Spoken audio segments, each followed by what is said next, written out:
Frente al salón de fiestas Nayaki, el padre cargó a su hija hasta la SUV, estacionada en la entrada. La dejó dormida en el asiento trasero del vehículo y regresó a la fiesta. Cuando la familia salió, el asiento ya estaba vacío.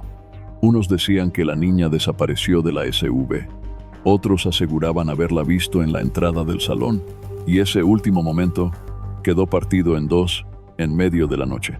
Pero antes de eso, ella seguía siendo solo una niña pequeña que amaba los vestidos rojos y creía que el futuro sería brillante. ¿Quién la secuestró sin que nadie se diera cuenta? El 15 de octubre de 2010, en San Luis Potosí, un estado extenso en la zona norte de Centro de México. El expediente sobre la infancia de aquella joven resulta extrañamente vacío. La gente solo pudo armar unas cuantas piezas sueltas. Era la menor de 4 hermanos, nacida en la familia de la señora Carolina Gómez Rocha y el señor Juan Torres Gómez. Los dos se habían separado, pero no convirtieron los asuntos de los adultos en un campo de batalla. Aún así mantuvieron un trato civilizado y se hicieron cargo juntos de que sus hijos tuvieran un hogar seguro, con pocos conflictos, al menos visto desde afuera. Quienes estuvieron cerca de ella la recuerdan como una niña luminosa, muy soñadora. El tipo de chica que siempre creyó que la vida acabaría abriendo un escenario reservado solo para ella. No se fascinaba con juguetes caros, le fascinaban los vestidos, tanto que con apenas 3 años ya montó un ritual de madurez anticipado. Se cosió ella misma un vestido rojo de volantes y luego, con total inocencia, celebró su cumpleaños de 15 dentro de su propia casa, como si estuviera ensayando para un día importante que ella estaba segura de que llegaría. Antes de que aquel día fatídico cayera sobre ella, la niña del vestido rojo seguía siendo el tipo de criatura que, con solo mirarla, a los adultos se les suavizaba el corazón. Le gustaban las muñecas, le gustaba ir a la escuela y a menudo, junto con su hermano Juan de Dios, inventaba juegos muy propios. Cuidar al monito, su juguete más querido, llamarlo como si fuera un ser real y alimentarlo con toda la seriedad infantil. También le fascinaban los rituales de madurez en su imaginación, elegir chambelanes y practicar bailes como si algún día ella también fuera a tener su propio primer baile. Pero toda esa tranquilidad se cortó de golpe exactamente el 26 de diciembre de 2015. Ese día fue con sus padres y su hermana a la fiesta de quinceañera de un primo por parte paterna. La celebración se realizó en el Salón Nayaki, en la colonia Genoveva Rivas Guillén, dentro del municipio de Soledad de Graciano Sánchez. En el mapa no estaba tan lejos, pero la sensación era como la de una zona olvidada. Calles de tierra sin pavimentar, muchas casas abandonadas, algunas otras aún a medio construir, y faltaban servicios básicos. Y hubo un detalle que después se repetiría una y otra vez como advertencia. La calle donde estaba el salón no tenía alumbrado público, y la zona alrededor también estaba completamente a oscuras.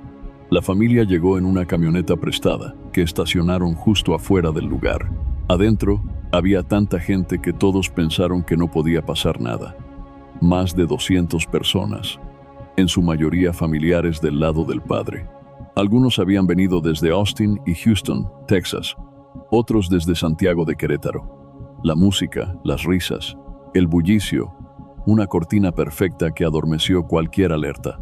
Y entonces, en ese mismo contexto tan concurrido, ella quedó separada de su familia, un hecho capaz de cambiarles la vida para siempre a todos los que la amaban. En casa de Juan, la fiesta seguía arremolinándose entre la música y las risas espesas. Ella bailaba, corría de un lado a otro entre la multitud como un pequeño punto de luz. Pero después de la medianoche, el sueño pudo más. Su padre la cargó hacia afuera, cruzó la oscuridad frente al salón, llegó hasta la camioneta que estaba estacionada y la acostó con cuidado en el asiento trasero. Pensó que bastaba con que ella se quedara dormida un rato y que él regresara adentro por unos minutos.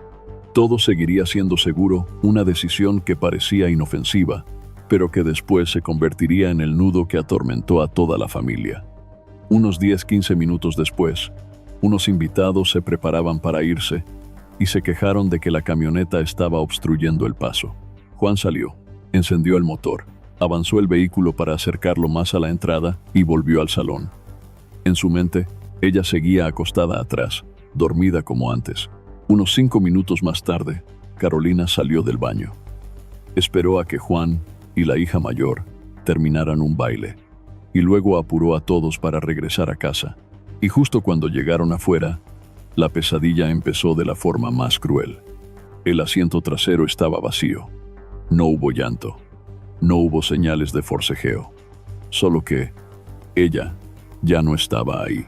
Carolina y Juan se lanzaron a la oscuridad, gritando su nombre hasta quedar roncos. Revisaron alrededor del vehículo, miraron debajo, clavaron la vista hacia la entrada, con la esperanza de que ella solo se hubiera despertado, se hubiera visto sola y hubiera ido a buscarlos. Pero mientras más llamaban, más silencio respondía el vacío. Al no verla por ninguna parte, corrieron de regreso al salón y avisaron a todos que ella había desaparecido.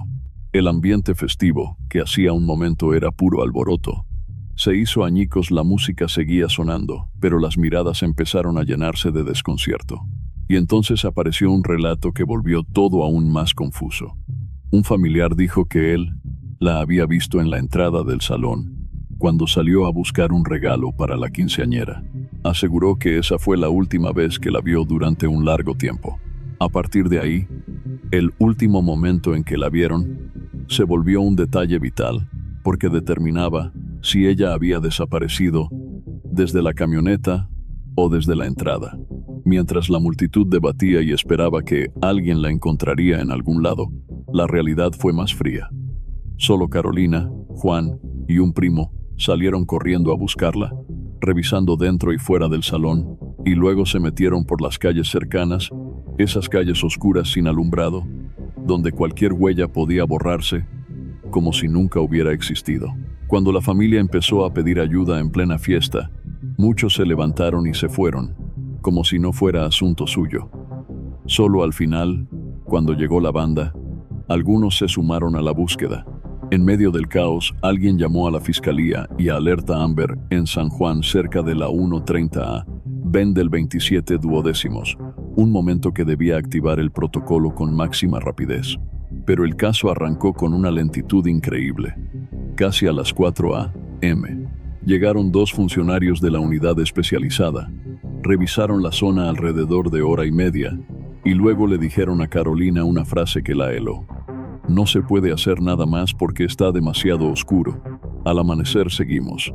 Para ella fue la primera señal de que el caso se estaba saliendo de control. Hubo otro detalle que pesó más. Un extranjero ofreció apoyo con perros, pero el responsable se molestó y lo rechazó. Según Carolina, se fueron sin ampliar la búsqueda, como si fuera realmente urgente. No interrogaron invitados, no retuvieron una lista de quienes se iban, ni recopilaron contactos. Y lo más alarmante, la camioneta, punto clave, ni siquiera fue tratada como escena sin huellas, sin aseguramiento, sin indicios básicos, en la hora dorada. A la mañana siguiente, mientras la autoridad aún no trazaba una línea clara, la familia ya era su propio equipo de búsqueda. Los hermanos de Carolina imprimieron carteles con una foto de una semana antes ella con uniforme de preescolar y anotaron la ropa que llevaba: suéter beige y camisa blanca. Cada detalle era un hilo frágil aferrado a la esperanza. Y desde ahí, la historia dejó de ser solo alguien que desapareció en la noche. En los días siguientes, la ciudad empezó a ver la misma imagen repetida en papel. Un cartel con un símbolo infantil, como un pequeño ratón, y una descripción tan precisa que obligaba a detenerse. La familia detalló rasgos claros: cabello lacio, castaño oscuro, piel morena, ojos cafés, aprox. 1, 10 y 25 kilogramos. Pero lo que la hacía inconfundible era una señal poco común, una mancha de nacimiento más clara que se extendía del mentón al pecho.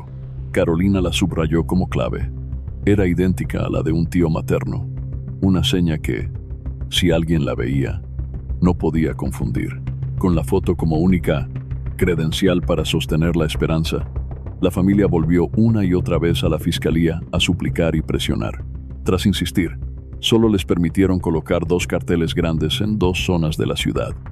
Un apoyo mínimo ante una desaparición ocurrida en plena noche de fiesta. Sin esperar más, abrieron en redes búsqueda de Zoe Zuleika. La búsqueda se mudó a otro frente. Compartidos, mensajes, rumores, fotos borrosas y junto con eso, pistas falsas. Lo más alarmante fue la lentitud oficial. No analizaron el lugar donde ella durmió hasta 2 semanas después, tiempo suficiente para perder huellas. Y cuando por fin tomaron huellas de la camioneta, la familia fue clara. El vehículo llevaba días usándose para repartir volantes e ir y venir de la fiscalía. La escena se erosionó por la vida real, no por descuido, sino porque los dejaron solos hasta obligarlos a salvarse por su cuenta. Ella no solo recorrió calles pegando carteles y tocando puertas del Estado, también enfrentó la extorsión. Una llamada exigió dinero, a cambio de llevarla hasta donde estaba la niña, como si vendieran una mercancía. Carolina quedó atrapada entre creer o no creer, pagar o no pagar, con cada duda apretándole el corazón. Y la opinión pública sumó otra carga, el juicio. La criticaron y la culparon, señalando la decisión de dejarla dentro de la camioneta como si fuera un pecado. Carolina lo soportó sin caer en el linchamiento, aferrándose a una certeza: nadie tenía derecho a arrancársela, y quien lo hizo cometió un delito simple y claro. Con el tiempo, la casa se quebró por dentro. Comidas incompletas, silencios largos, pero lo sostenía una fe terca, creer que seguía con vida. La abuela María Rocha rezaba cada noche, y su hermano Juan de Dios le escribió una carta como un hilo cálido en medio de la oscuridad, recordándole que la familia seguía esperando. El dolor no era solo la ausencia, sino el abandono del sistema. No sabían qué hacía Alerta Amber en San Luis ni la fiscalía. Hubo momentos en que ni siquiera tenían claro si existía un expediente formal. Sin respuestas, el caso empezaba a oler a dilación. Un silencio capaz de matar una búsqueda. Recién en abril de 2016 se abrió otra puerta. El abogado Ricardo Sánchez García, del Centro Samuel Ruiz, escuchó a Carolina, vio los vacíos del inicio y decidió tomar el caso. Desde ahí, la búsqueda dejó de ser solo un grito familiar y empezó a tomar rumbo jurídico, enfrentando la pregunta más grande. Cuando el abogado Ricardo Sánchez García apareció, Carolina entendió la verdad amarga. No le faltaban datos, se los habían ocultado. Con el Centro Samuel Ruiz, por fin obtuvo el número de expediente, algo que debieron darle desde el inicio mientras la autoridad repetía: estamos buscando. Pero al leer el archivo, vio que esa frase podía ser solo ganar tiempo. Las irregularidades saltaban desde la primera página. Según la parte demandante, faltaban diligencias clave, entrevistas sin concluir y, de más de 200 asistentes a la fiesta, muchos jamás fueron interrogados, como si hubieran desaparecido del control. Incluso omitieron evaluaciones psicológicas obligatorias. El resultado era inquietante. Una investigación en pausa, sin urgencia real. Ricardo subrayó lo esencial. Las primeras 72 horas son la ventana de oro, porque luego las huellas se enfrían y quien esté involucrado gana tiempo. Aquí, la lentitud inicial dejó una consecuencia dolorosa. En ese lapso no fue localizada y el rastro se desgastó hora tras hora. Ante tantas sombras, el Centro Samuel Ruiz tuvo que reconstruir el caso por su cuenta. Luego siguieron una línea sensible pero inevitable: revisar al padre, el último con contacto directo, quien colaboró plenamente. Las verificaciones indicaron que mantuvo su rutina en Querétaro sin cambios anómalos. Esa línea se acercaba a una conclusión, pero la conclusión abría una pregunta más grande, más aterradora. El Centro de Derechos Humanos Samuel Ruiz denunció públicamente a Magdalena Escobedo, directora de Alerta Amber San Luis. Dijo que no daría más información a Carolina porque entorpece la investigación. Sonaba profesional, pero para la madre fue quedar fuera del caso. una confidencialidad que dejaba a la familia como espectadora. También interrogaron a Sergio Sánchez, responsable del expediente, y su admisión fue demoledora. Reconoció no tener la especialidad para casos de desaparición. Si quien lleva el timón no está preparado, ¿cómo se manejaron las primeras horas, las más decisivas? Desde Alerta Amber, Magdalena sostuvo lo contrario. Aseguró trabajo ininterrumpido, contacto con varios estados e incluso con Interpol. Dos versiones paralelas: investigación vacía, BS, trabajo constante, y la familia atrapada en medio. Luego estalló un aviso en redes.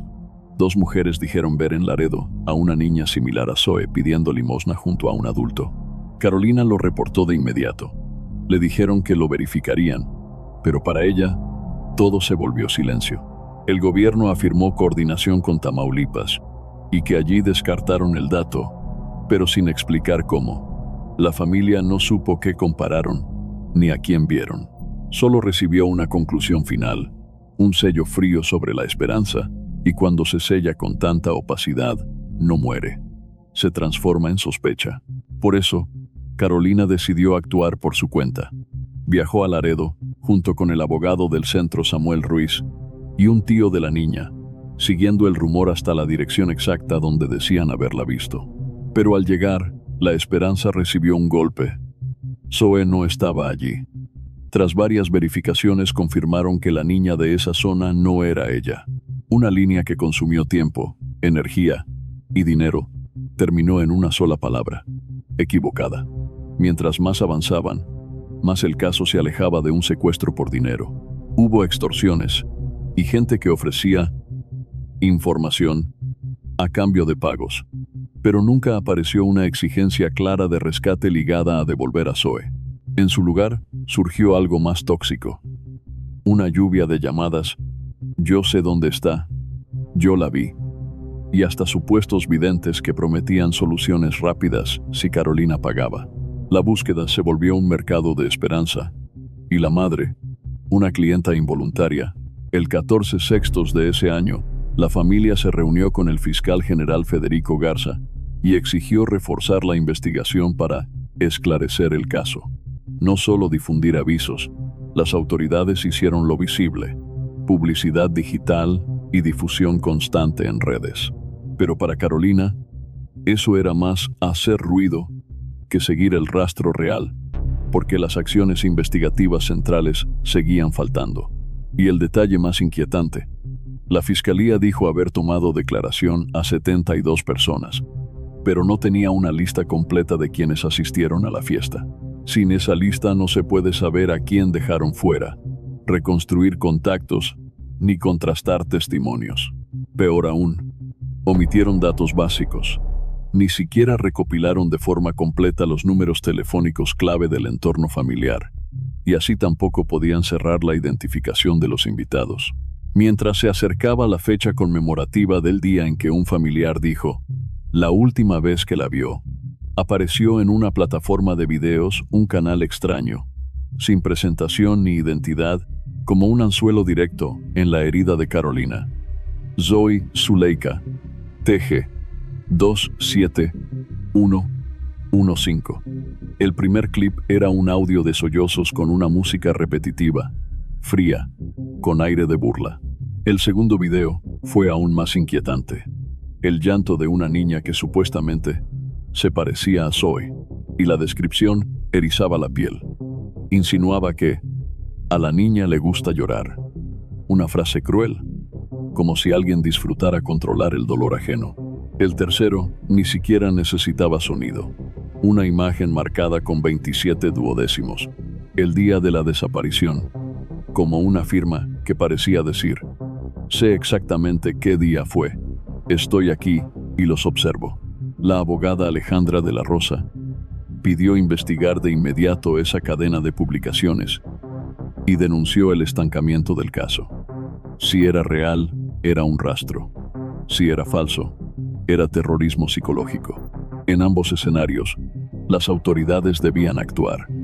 Los videos dejaron a la familia sin dormir, y como suele ocurrir, la sospecha volvió a girar hacia ellos. Terminaron investigándolos a ellos. Al final, según las autoridades, lo de los videos se concluyó como falso, pero quedó lo imposible de tragar. ¿Quién creó el canal y fabricó ese llanto? Si fue una broma, ¿por qué no lo rastrearon ni sancionaron? La identidad del responsable nunca se aclaró y nadie fue llevado a juicio. Y entonces, al no poder esperar más, Carolina tomó el camino que muchas familias en México recorren: buscar con sus propias manos.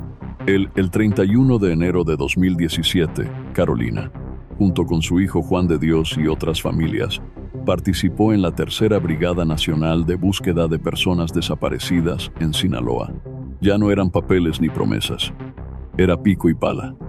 Entraron a un campo de maíz y sorgo y cavaron en un punto señalado como posible fosa clandestina. Allí encontraron restos, el segundo hallazgo del grupo, pequeño pero haciendo un trabajo que en realidad correspondía al Estado. Ese momento cambió la búsqueda. Ya no era solo encontrar a una persona, sino desenterrar la verdad en un país donde demasiadas verdades han sido enterradas. Para octubre, cuando el caso ya llevaba 2 años estancado, la familia, amigos y vecinos se reunieron frente al Palacio de Gobierno justo en el cumpleaños de Zoe para presionar. Lo dijeron sin rodeos. La investigación preliminar se dejó a medias y luego no hubo ningún paso siguiente. El típico, solo se acuerdan cuando llega el cumpleaños, que muchas familias en México han tenido que soportar. En medio de la multitud cantaron Las Mañanitas y cortaron un pastel grande con un mensaje: la familia sigue esperando que vuelvas a casa. El 15 de julio de 2019, el Centro de Derechos Humanos, Samuel Ruiz, planteó un giro aterrador. Había indicios de que Zoe estaba en Estados Unidos.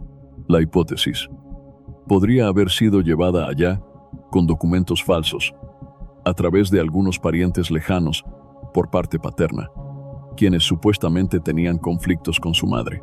El expediente del caso tiene 7 tomos, pero según los abogados, los primeros meses estaban llenos de papelería inútil. No se registró una revisión de los asistentes a la fiesta, especialmente el grupo que venía de EEE. No se revisaron videos. No se descartaron sospechosos. E incluso no se formuló una sospecha seria hacia familiares que debían ser interrogados.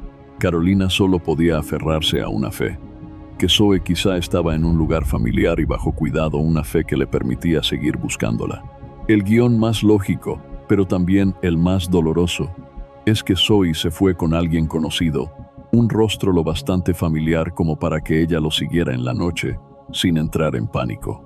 Desde el Centro de Derechos Humanos, los abogados siguieron esa línea, hilando testimonios y rastros sueltos, hasta llegar a una hipótesis que heló a la familia. Zoe podría haber sido sacada de México. En la desesperación, Carolina escribió mensajes como una súplica dirigida directamente a la conciencia de quien estuviera reteniendo a su hija. Devuélveme a mi hija. No lo denunciaré. Ella no pedía nada más que una sola cosa: poder abrazarla una vez más. Pero con los años, el móvil siguió siendo un misterio. Las hipótesis se planteaban y luego chocaban contra el muro. Podría estar relacionado con una red para llevar personas a Estados Unidos. Podría haber alguien cercano implicado. O podría tratarse de crimen organizado. Compararlo con otros casos solo hacía más evidente una verdad cruel. El caso de Zoe fue arrastrado a una zona gris sin datos suficientes para concluir, pero también imposible de cerrar. Hasta octubre de 2020, Carolina presentó un recurso ante la Cámara de Diputados de México, exigiendo reforzar la búsqueda no solo de Zoe, sino de todos los niños y adolescentes que aún no han sido encontrados. Después de todo, esta búsqueda ya había rebasado el ámbito familiar, se convirtió en una prueba para todo el sistema. La búsqueda de Carolina abrió otro frente: la campaña en línea. Tras un llamado en redes, reunieron firmas y con poco más de 15, la petición ya podía enviarse a políticos en el Congreso. Las familias no pedían compasión, exigían lo mínimo de una investigación, mejores líneas de indagación para encontrar a sus hijos cuanto antes. A mediados de 2021, una noticia encendió a la comunidad. En Veracruz, la fiscalía rescató a una niña con edad y rasgos similares a Zoe. Fue llevada al DIF en Xalapa, un sitio que muchos apodaban DIF Carolina. La información se esparció como fuego. Carolina la vio y sintió que podía ser su hija. De inmediato envió un escrito a la Subprocuraduría de Derechos Humanos. Pidió que actuaran con base en ese dato, apoyo para viajar y permiso para ver a la menor en abandono. A inicios de julio empezó la coordinación con la Fiscalía de Veracruz y el primer paso fue claro: una prueba de ADN. Se pidió recolectar material genético de la niña y de Carolina para cotejarlo y cerrar dudas con evidencia. En septiembre, Carolina entró al resguardo para reconocerla, como si al fin llegara la luz al final del túnel. Pero en minutos, la esperanza se quebró. Esa niña no era Zoe. Una vez más, el caso la devolvió al punto de partida, con el corazón obligado a romperse de nuevo antes de sanar. El ADN negativo fue un golpe al pecho. Tanta esperanza y esfuerzos, y aún así, Carolina no llegó a Zoe. Pero no se detuvo. La búsqueda solo cambió de forma. En 2022, tras años sin avances, difundieron una proyección del rostro de Zoe, a los 11 años, hecha con inteligencia artificial, para actualizar su imagen y que la gente pudiera reconocerla. Cada año, Carolina reaparecía en actividades y protestas. Repetía el momento en que se llevaron a su hija, denunciaba la lentitud del expediente y pedía compartir los carteles. Lo decía, sin rodeos: no descansará hasta encontrarla. Cree que, esté donde esté Zoe, seguirá viendo esos esfuerzos y sabrá que su madre nunca se rindió. Y el 31 de diciembre de 2023, una declaración reactivó la línea de investigación. Miguel Ángel García Amaro, jefe estatal de apoyo a víctimas, insistió en la hipótesis de que Zoe seguía dentro del territorio vinculado al caso. Tras atender otra desaparición en un país vecino, afirmó que había nuevos indicios de que Zoe, ya adolescente, podría estar en Estados Unidos, aunque el caso seguía en la fiscalía y requería coordinación con autoridades estadounidenses. La verdad seguía intacta. Zoe lleva muchos años separada de su familia, y su expediente aún no se cierra, como una herida abierta que ha durado más de la mitad de su vida. Después de muchos años arrastrados en el silencio, el sistema también se vio obligado a cambiar, pero fue un cambio tardío. La alerta Amber de la Fiscalía General del Estado, junto con las instituciones nacionales de búsqueda, fue ajustándose y complementándose poco a poco. Aparecieron programas de proyección de edad para identificar con mayor precisión a las personas desaparecidas, para que un rostro no se pierda con el paso del tiempo. Y por eso, el caso de Zoe Zuleika Torres Gómez se convirtió en un hito amargo en la historia de la búsqueda de menores desaparecidos en México. Antes, casi no existía un protocolo estándar para investigar este tipo de casos. Después, los fiscales empezaron a recibir una formación más sólida, pero incluso quienes han estado dentro lo admiten. Todavía no es suficiente, porque un procedimiento puede reescribirse, pero la hora dorada, una vez perdida, no puede recuperarse. Y para Carolina, cualquier idea de reforma o de hito no es más que un telón de fondo. Lo único que ha sostenido con fuerza durante todos esos años ha sido una sola cosa: verla volver a casa. Y por más que el sistema cambie, ella sigue aferrada a un juramento silencioso, no frente al público, sino frente a su propio corazón. Nunca dejará de tener esperanza.